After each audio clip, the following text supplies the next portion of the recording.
Auzu billahi minash shaitanir rajim. Bismillahir rahmanir rahim. This is Ghazala Amin with lecture number 4 in Prm700 series for MS in Project Management program. We've gone through the first 3 lectures, and I think the next 2-3 lectures again will reiterate some of the same messages that we've been conveying. And I'm hoping that by this time the lingos of project, the project management, the reasons will be getting a little bit clear. I'm hoping that we would be clarifying a little bit of those concepts for most of our students. So let's get started. We will actually be in a little bit more of a repetitive mode before we get into the more details of it. So for the next 2-3 lectures, I'm hoping that you're absorbing whatever we are saying, because the dialogue or the conversation that is going on, the message that we are trying to convey is very important for the students who are enrolled in this program.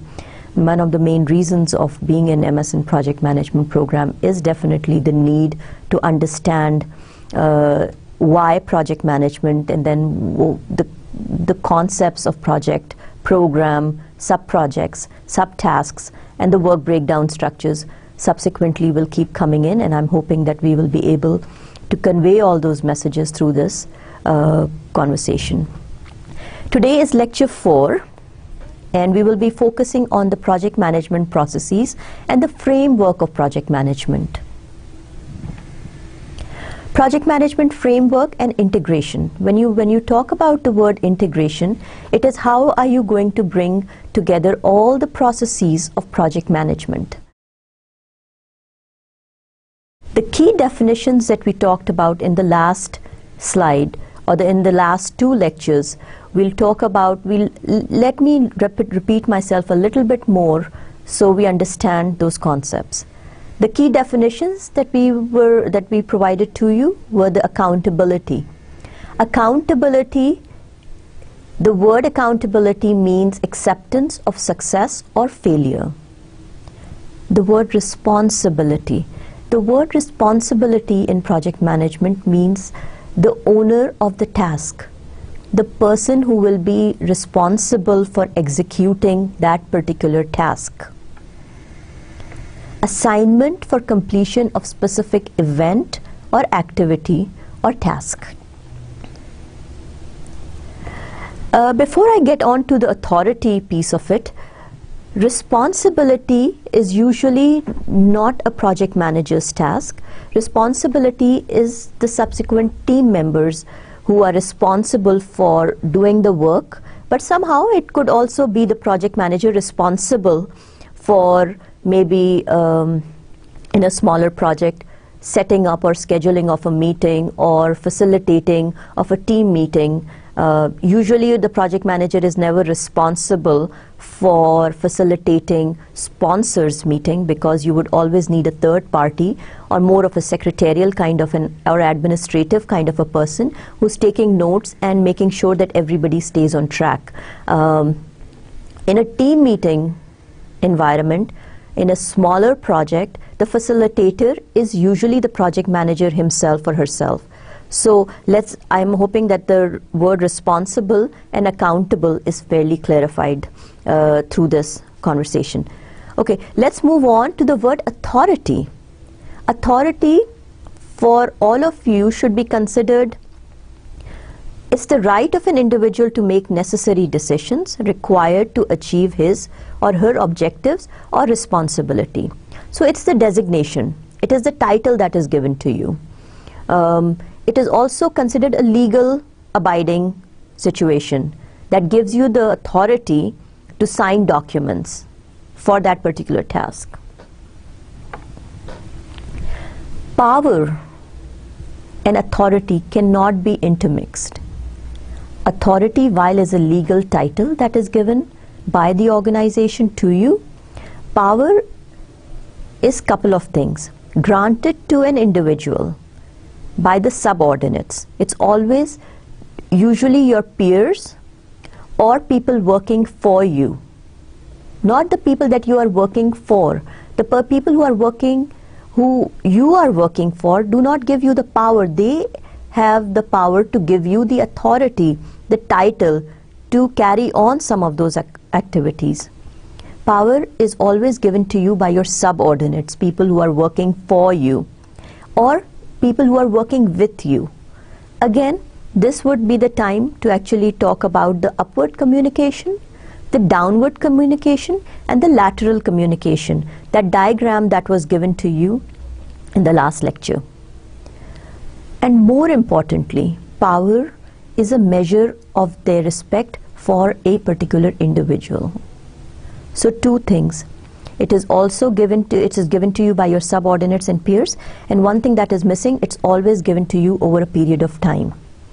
You cannot expect to come in, walk through the door with a particular title or authority and gain power. Respect is not instantaneous.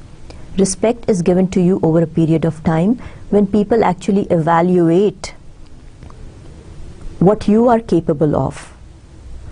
So let's understand the concepts of accountability, the responsibility, do not intermix those, and then the authority and the power.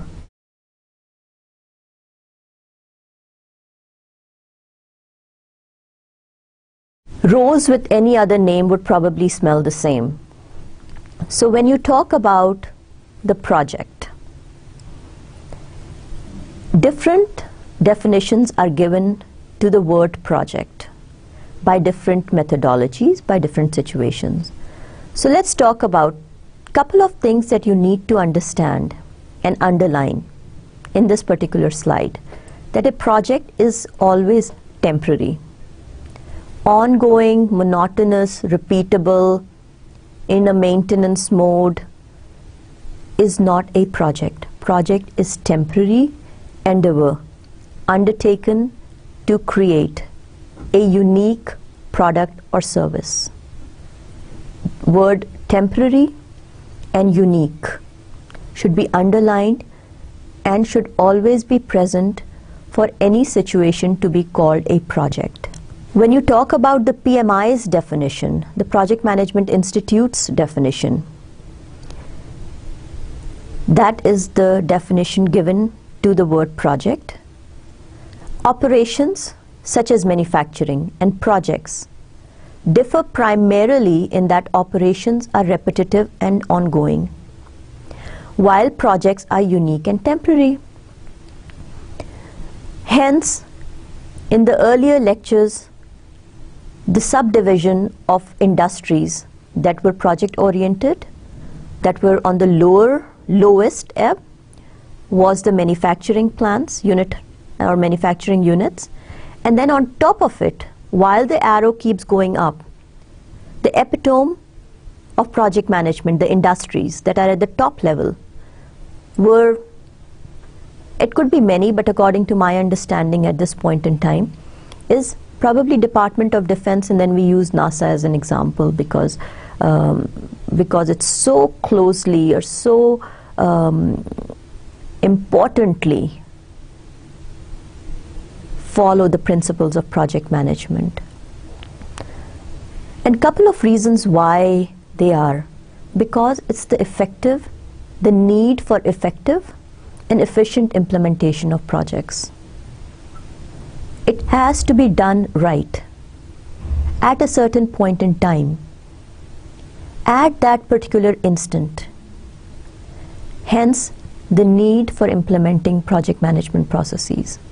Whenever there is a need for effective and efficient implementation of all the tasks, and it is so important to have it delivered on that particular time frame, in that particular time frame, within the budget that has been allocated to it, you do need to implement stringent monitoring and controlling processes that maybe project management can offer. So that was the PMI's definition, the couple of bullets that we talked about. ISO, International Standard Organization, also has a definition for projects. It is a unique process, again the word unique, consisting of coordinated and controlled activities with start and finish dates to achieve an objective scope conforming to specific requirements, including constraints of our triple constraints: schedule, time, cost, money, and they have the word resources, and resources could mean several things.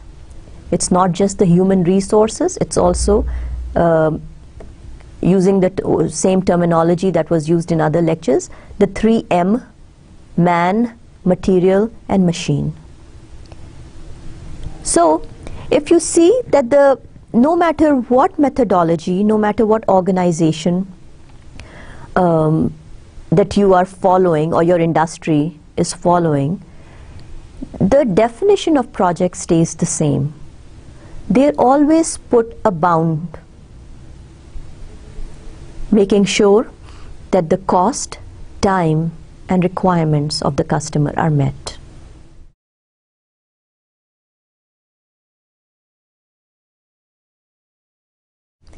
So that was project. We talk about program.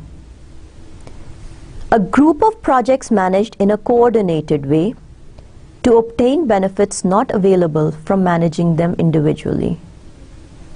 So program comprises of smaller projects or tasks or subtasks.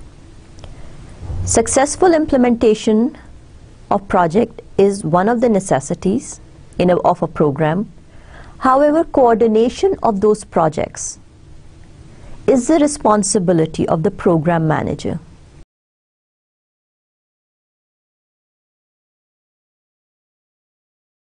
A program is inherently more complex than a constituting project.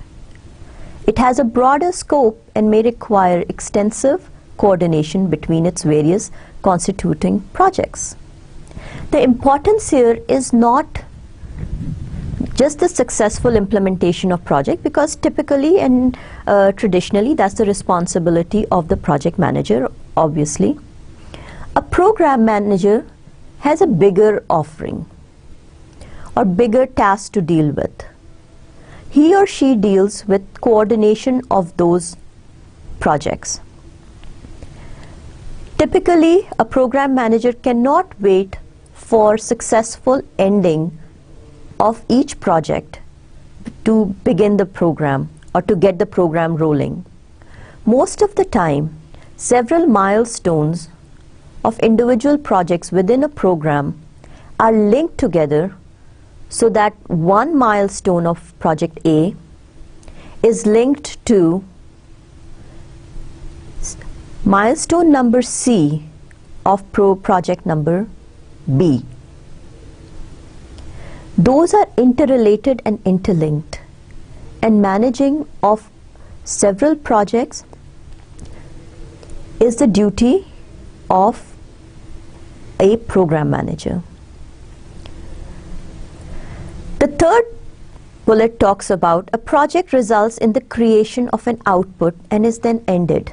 You start a project, you create a unique product or service, and it's terminated.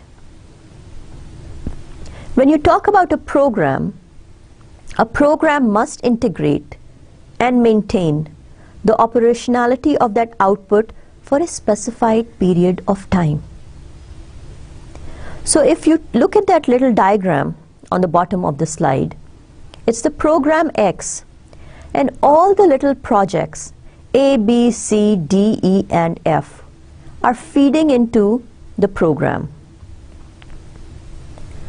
A good example at this point in time would be, let's assume a program is to supply clean water to village Tandu.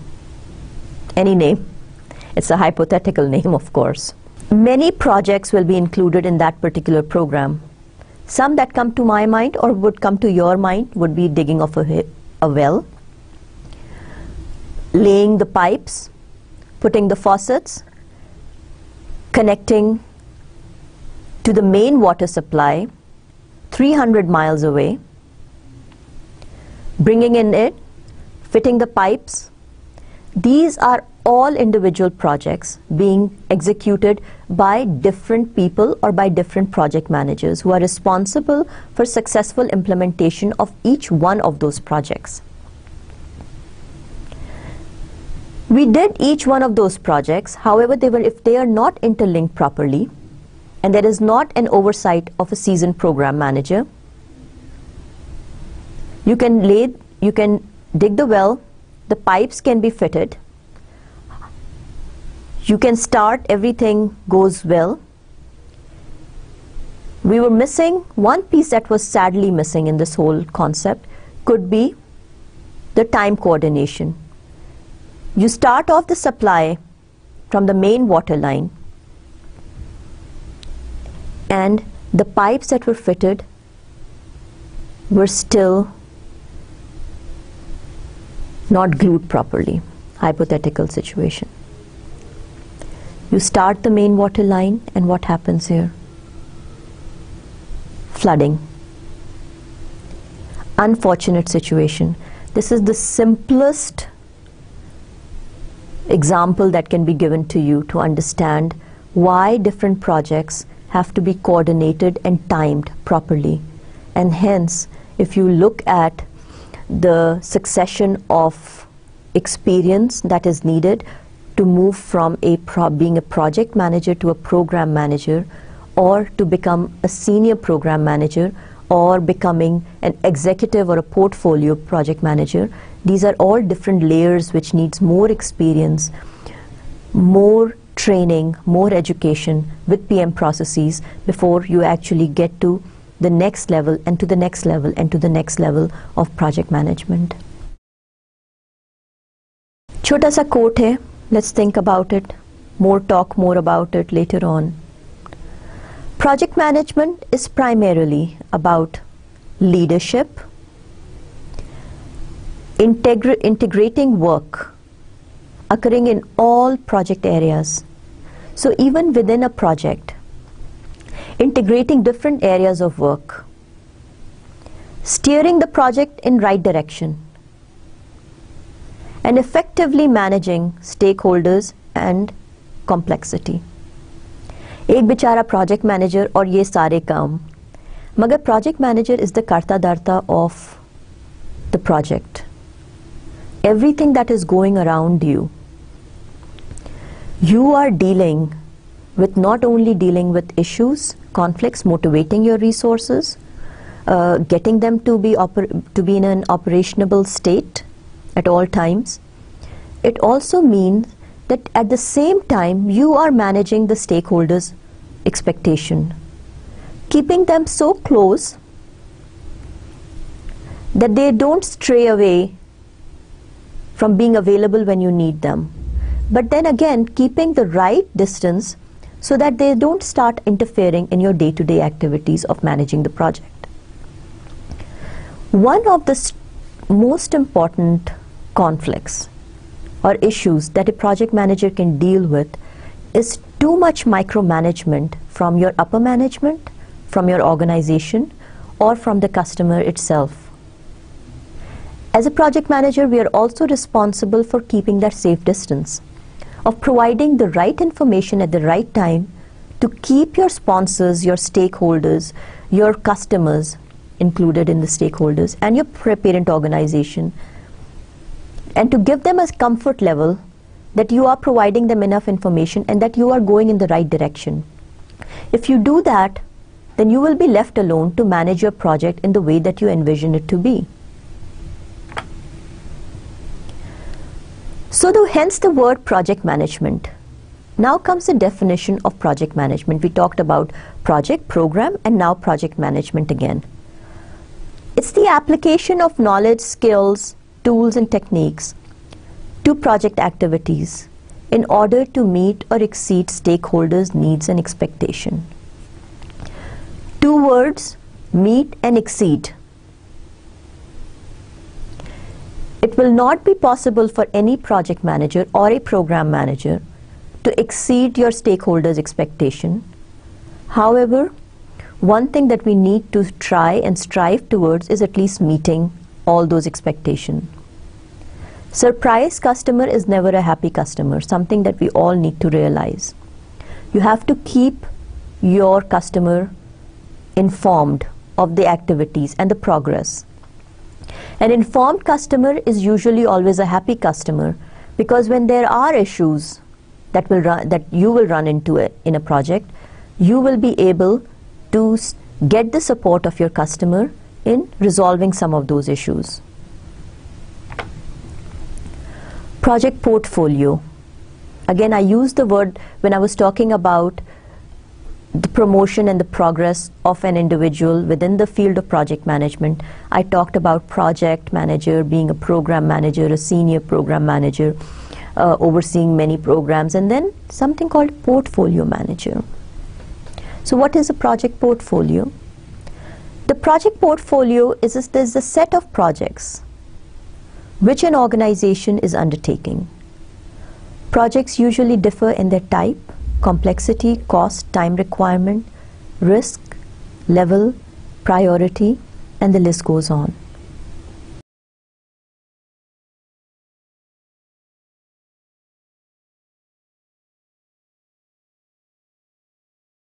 Multiple projects that you're seeing on your screen right now. If I take example of the Sydney Olympic Games, one of the bigger programs,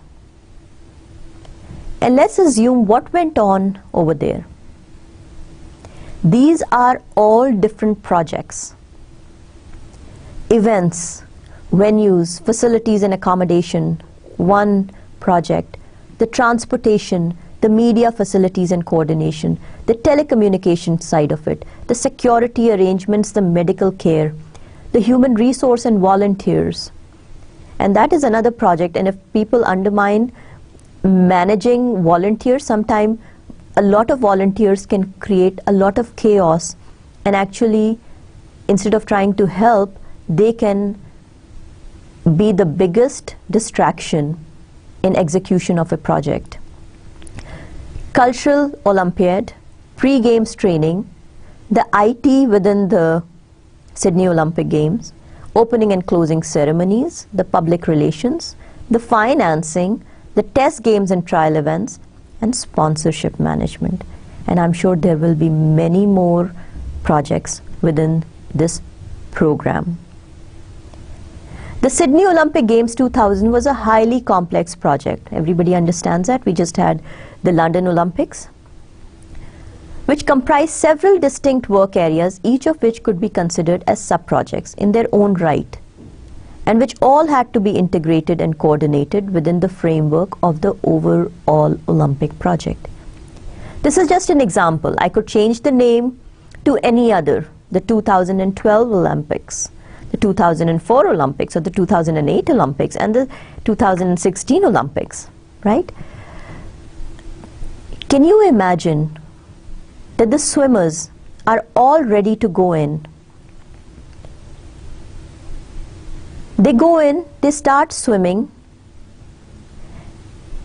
and the LED that is actually capturing or displaying the seconds or the minutes recorded of their swimming lap does not work at that point in time. Or the advertisement is put in at the wrong time. The music blares at the wrong time. The sponsors not coming in.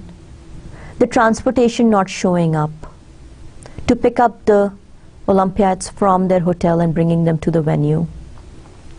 There could be security lapses. In this world that we are living in, I would pull the unexpected security violations to that, because that is not something that we as project managers can plan. However, everything else can be planned to some extent. And as project managers and program managers, it's important to understand that you do plan out some of the situations that you're aware of. So yes, a security violation can be planned out to some extent. And if it happens, what are the mitigation plans to correct it? So, one of the wonderful examples of a program with multiple projects and how they have to be interlinked for each of the tasks or each of the games that are happening. For swimming, they have to be interlinked. For basketball, it has to be interlinked. For weightlifting, for gymnasium, these are different activities that are going on over a period of time in different venues at the same time. Actually, it could be happening at the same time in different venues. All this has to be linked, and there will be 1 or 2 program managers overseeing all of this, while you have project managers making sure that each of these boxes are run without any glitch.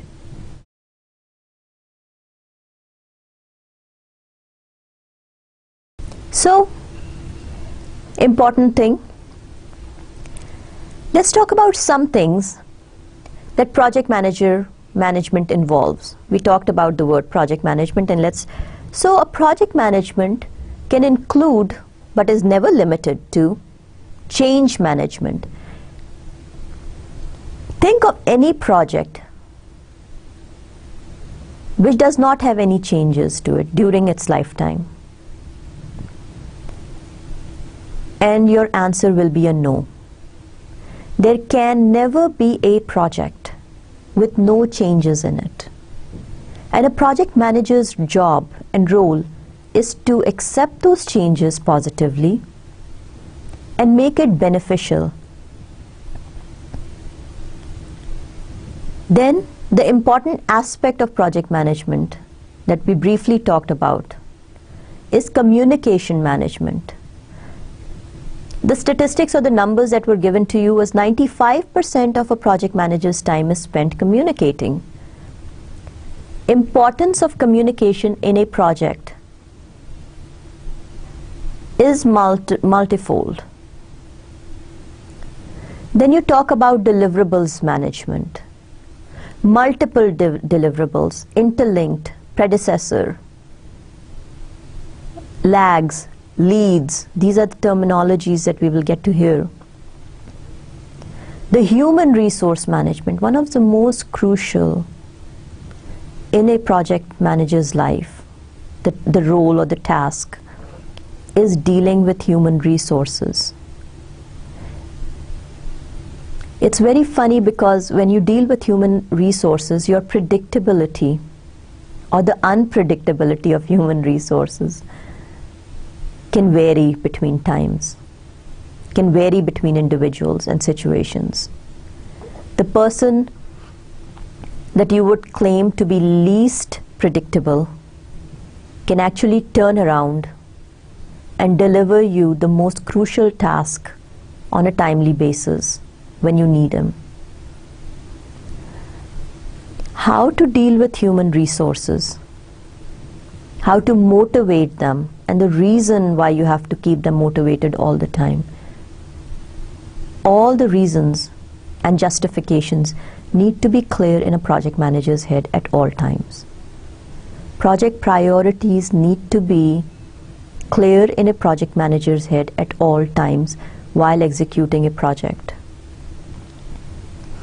Quality management. The word TQM, the total quality management, why is it so important? Since 1960s, the improving the existing processes in a project has become very crucial. And the reason why I'm using 1960s is probably after Second World War, the importance and because we were moving from the world of invention to the world of innovation slowly and gradually. But at this point in time, we are very minimally in a world of invention. We are in a world of innovation. And somebody very clearly defined the terminology, the difference between invention and innovation. The difference between invention and innovation is invention plus commercialization. So you can invent new things, but if you give a twist of commercialization to it, it becomes an innovation. That means you're ready to sell the product to a group of people who are receptive or ready to accept your product. So While the human race continue to exist, we will continue to invent things. But the major invention after the Second World War of TVs and phones and radios and cell phones and theaters and high definition and smartphones, I think we are in the world of, if there's a market, if there's a demand, if there's a need for it, I will make it. But I need to be able to sell it to make more money, right? So hence my differentiation of invention versus innovation. Then the word risk management. Project management is nothing without managing risks. Identifying your risk, documenting your risk, looking through the consequences and coming up with a mitigation strategy for those identified risks. If we talk about the constraint management, the constraints of a project, the financial and cost management is something that is ultimately the project manager's responsibility, along with a finance manager, depending on the size of the project. Sometimes the project manager only has authority, the word authority, to deal with the hours that are going into the project, but those hours translate into the cost.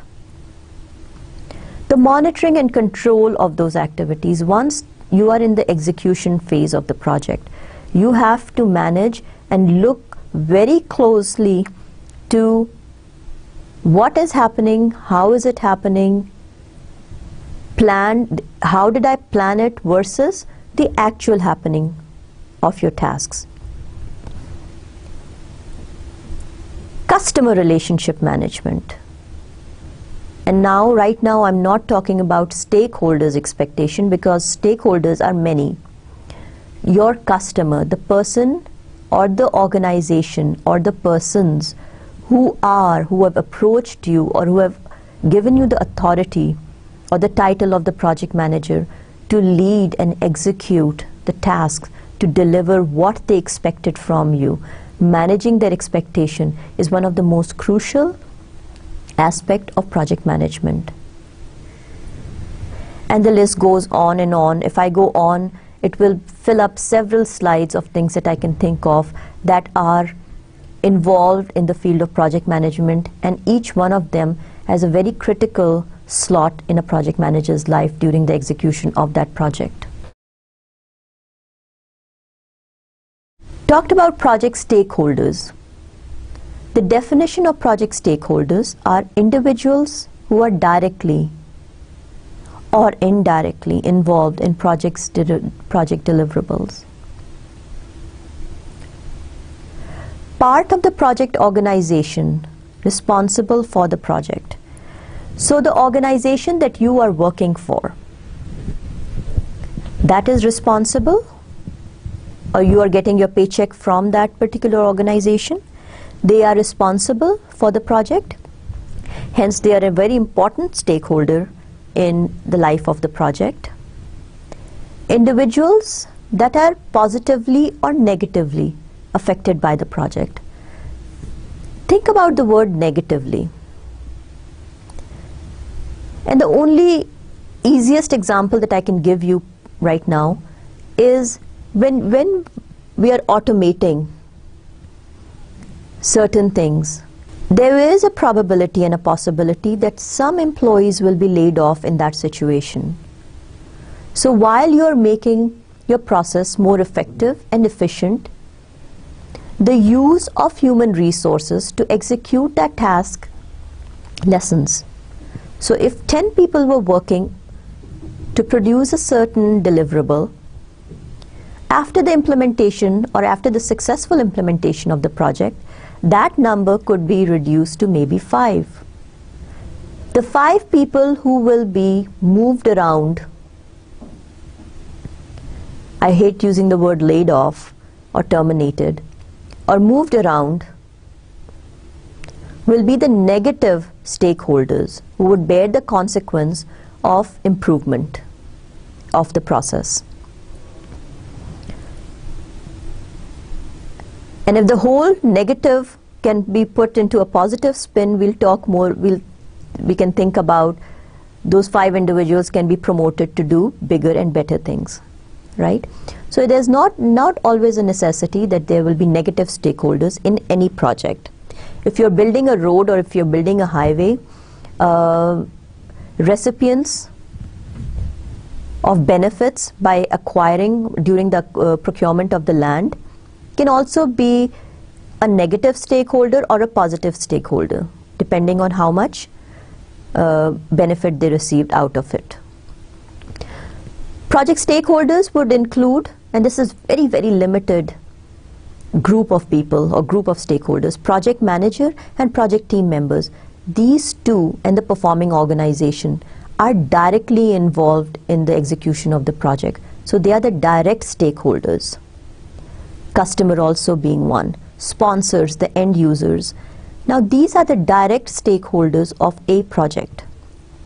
Indirect stakeholders could be many who could gain benefit in the long term, or indirect benefits. So for example, a highway was laid down and somebody later on comes in and builds a little restaurant. He's an indirect stakeholder and a positive indirect stakeholder because of that particular project. No matter what you do, a project manager should create an environment, always create an environment in which project stakeholders contribute frequently and appropriately. The word frequently and appropriately are important because it kind of deals with making sure your customer is at a hands away distance, that when you need your sponsors or your customers or your parent organization for support and in time of need, they're always at a calling distance. But again, what I talked about in the previous slides is you do not want a situation where your project is micromanaged by everybody else other than yourself as a project manager.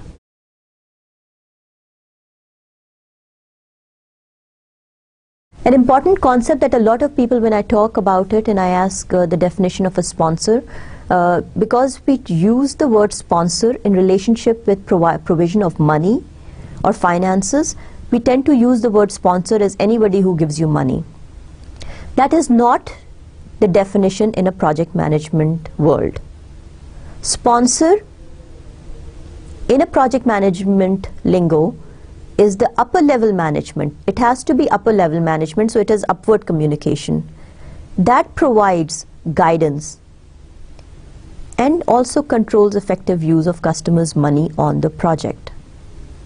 Sponsor की एक और definition है जो इस वक्त इस definition से clarify नहीं हो रही है. Sponsor is responsible for making sure your project is always steering in the right direction. So when there are hindrances, sponsor, being the upper level management, always is looking for positive implementation and timely execution of your project. And whenever there is any hindrance, he or she will support your project and give it a little push. So in a lot of situations, your file is stopped somewhere, your machine is on the dock, you cannot get it released, a new version is coming out in the market, you need a little bit of more money to bring in more technology or get an updated technology. Your sponsor should be out there to support you in those hours of need. He or she is responsible for making sure that you meet all the triple constraints of your project as a project manager.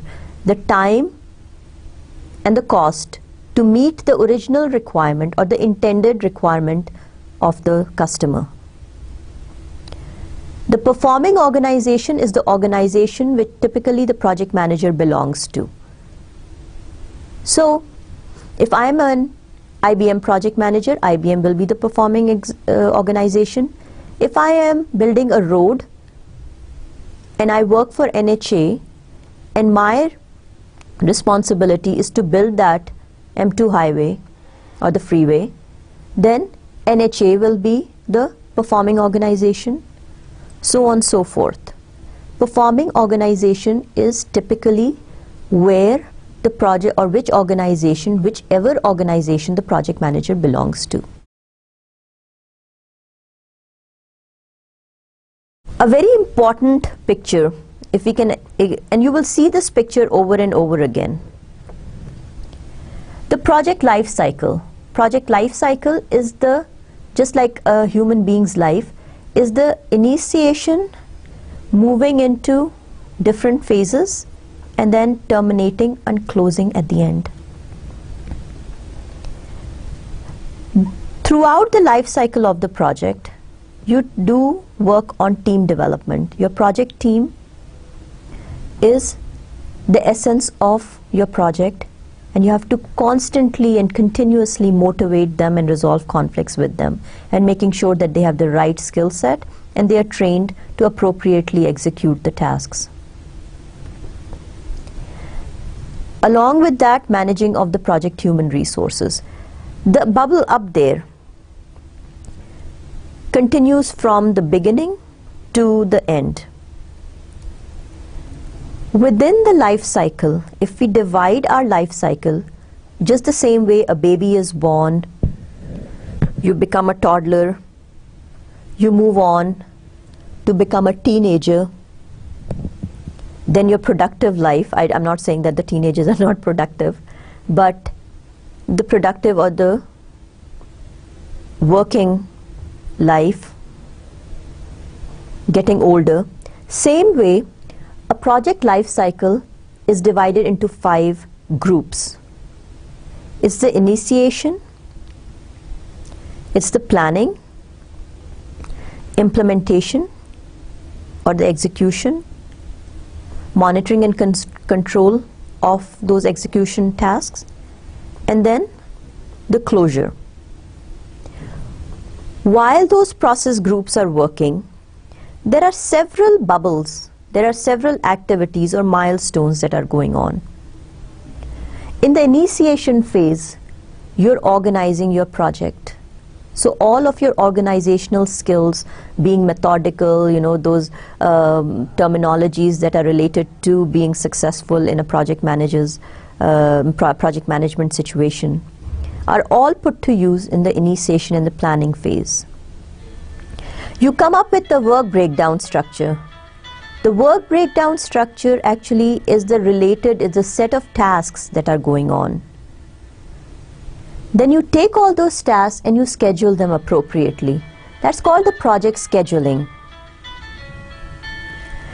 When you schedule those tasks appropriately, under the execution and the control phase, you have the project monitoring. And then another bubble is controlling, I wouldn't say just controlling of meetings, but controlling of communications. And last but not the least is a project closeout. I cannot lay enough emphasis on project closure, and we'll talk more about it. So while those little bubbles are spread across the different phases of the project, one thing that continues to go on throughout the life cycle of the project, from initiation to the closure, is the change and the risk management of your project activities. Different changes will come in. Different risks or risks that were identified as low risk could become medium or high risk, or can actually create hindrance in your project, and it has to be dealt appropriately. Another thing that starts from the beginning and goes on till the end of the project is the contract and the customer relationship management. Customer relationship management, because they are providing you with the resources, or they are responsible for providing you with the money so you can actually make progress on your project. They have a very important role in success of your project. Make sure that you manage that relationship appropriately from the beginning to the end of the project.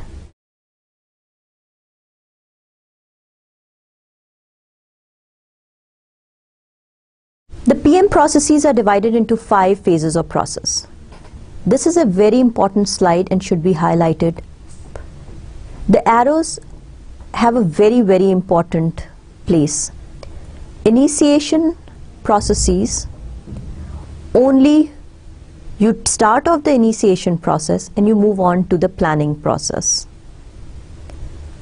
You spend a lot of time under the planning process. From the drawing board, you move on to the execution of those tasks. Execution and monitoring and control go hand in hand. While the execution of the tasks are going on, you have to monitor and control, making sure that the planned versus the actual happenings are in sync. Any variances that are happening at this point in time need to be documented, need to be controlled, and put in the status report so it can be dispersed effectively throughout all the stakeholders, so everyone has an understanding of why certain variances exist, if there is a plan to get back on track, or it would eventually lead to the delay of any of the constraints, either needing more money, more time, or missing some of the original or intended scope of the or requirements of the project. If you see any of those variances, and now you have a game plan to get back, either to get back or implement those changes, you go back to the planning process. Hence that arrow that leads from the controlling to the planning board or the drawing board of the project. And the cycle starts again.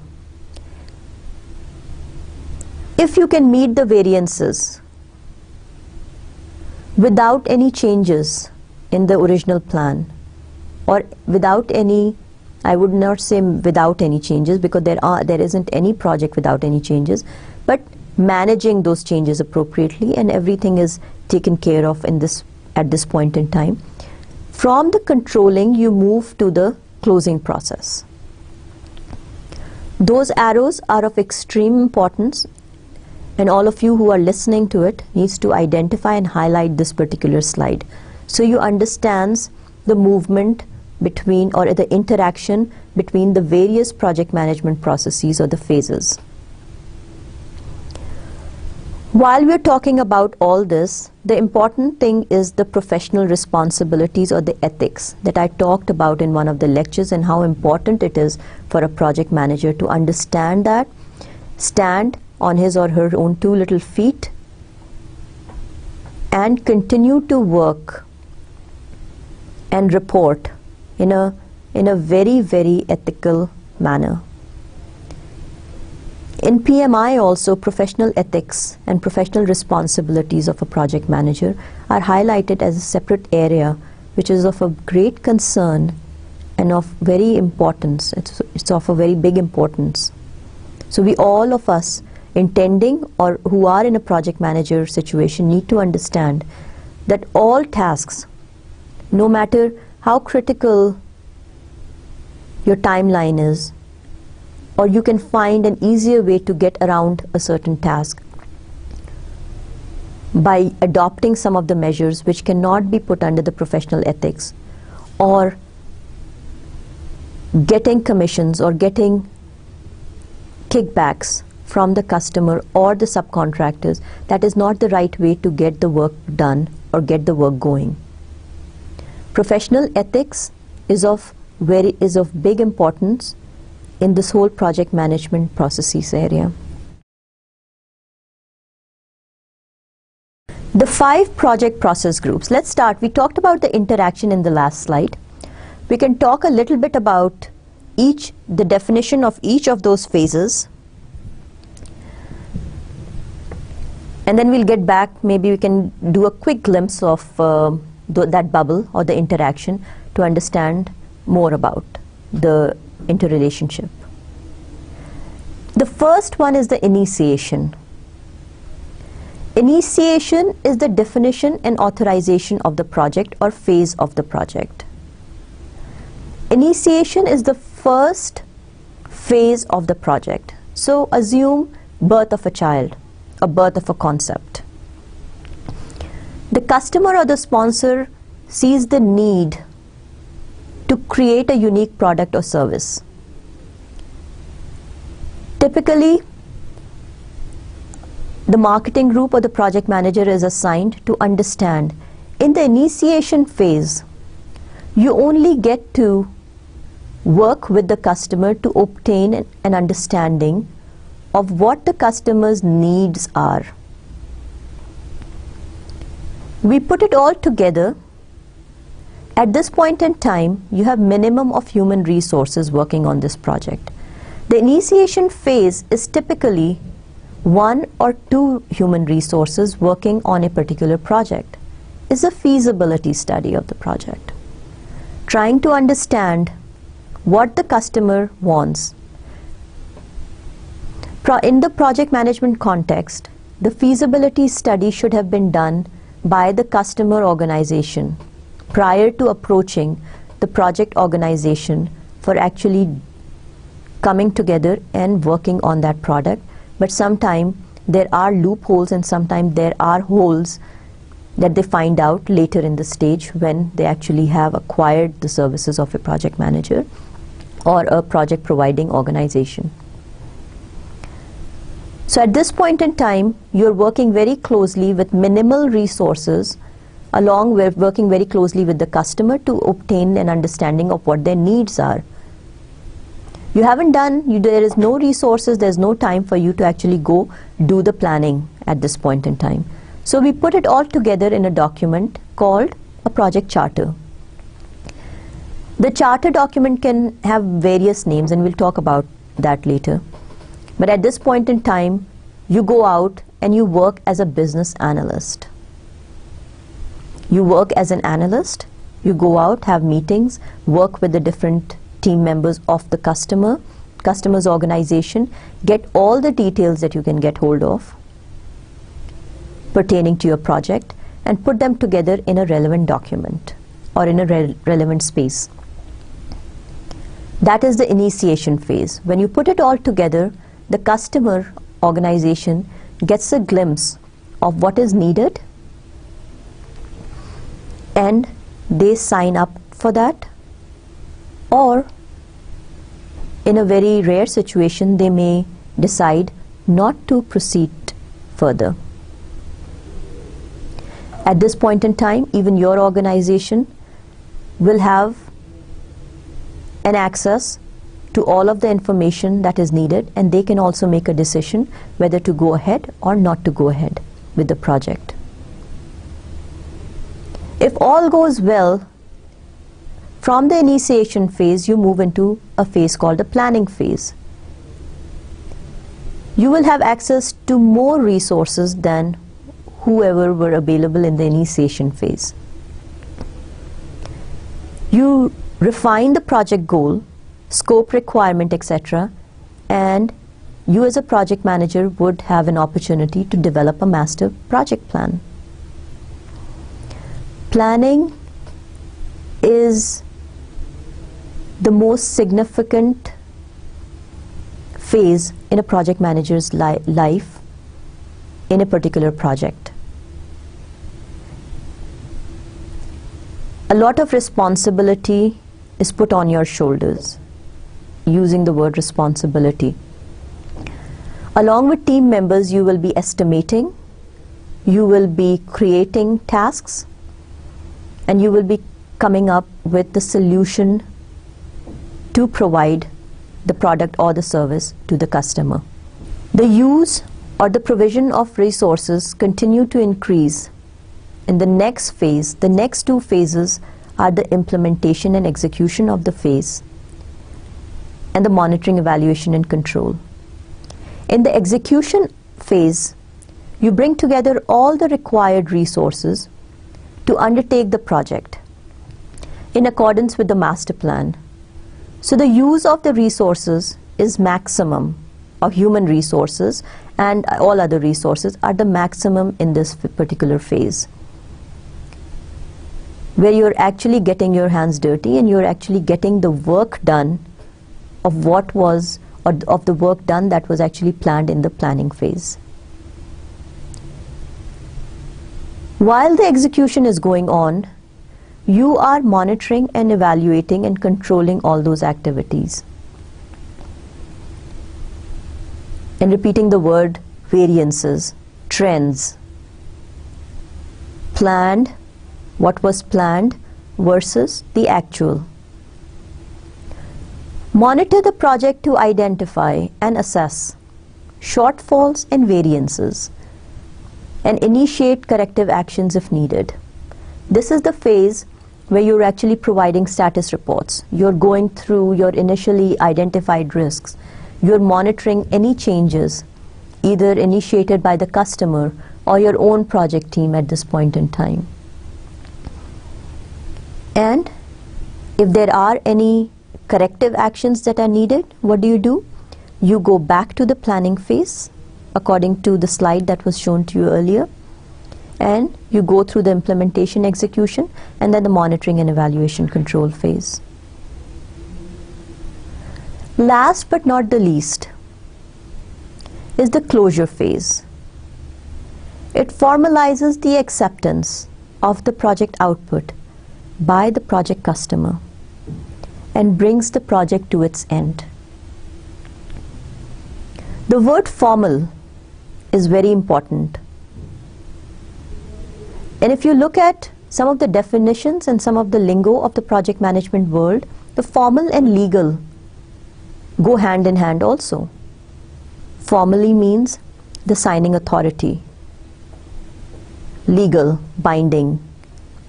So the closure phase is actually a sign-off by your project customer.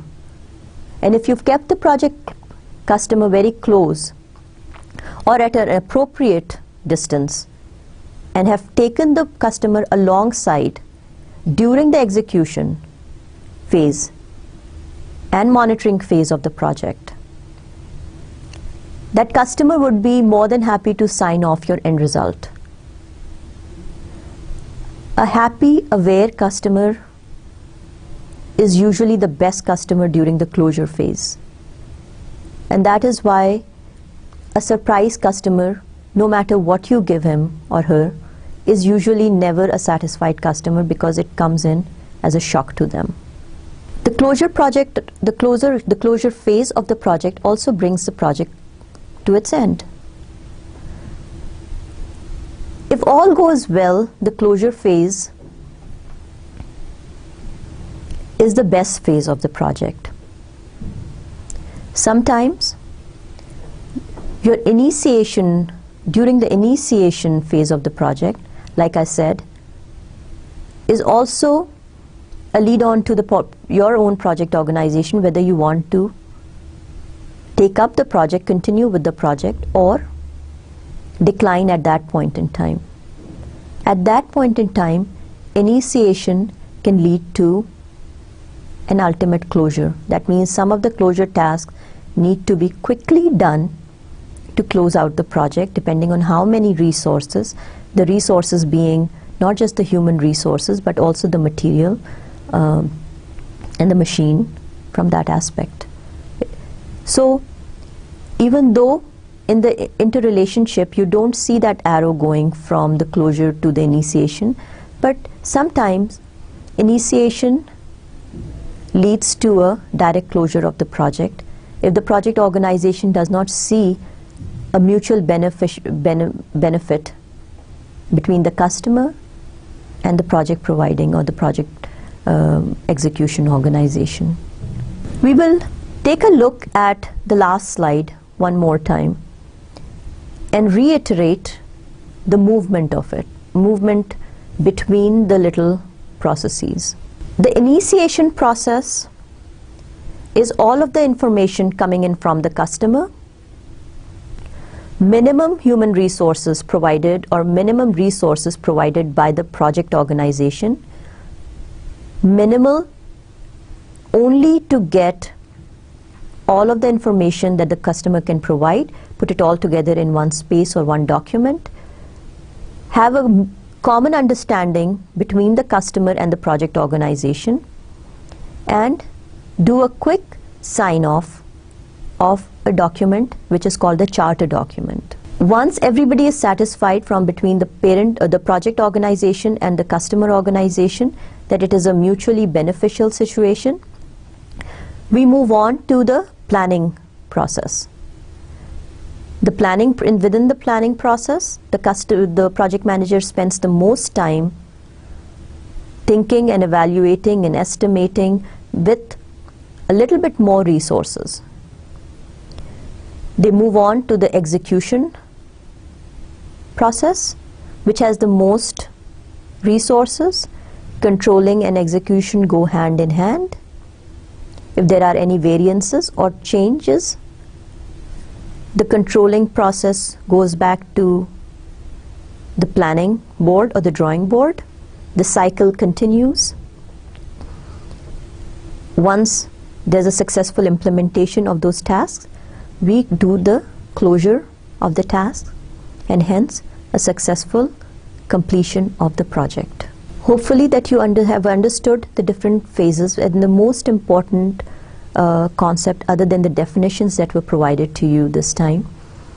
The five processes or the phases within a project life cycle was the most important concept given to you through this lecture. I hope you understood it. Would like to go down, understand the definitions and the use of resources by the customer and the project organization within each of the phases. I hope you're following on and enjoying some of the concepts that are given to you, and also having an opportunity to read through some of the reference material that are provided to you in the beginning. I wish you best of luck and happy reading and continued education. Allah Hafiz, and I will see you in the next lecture.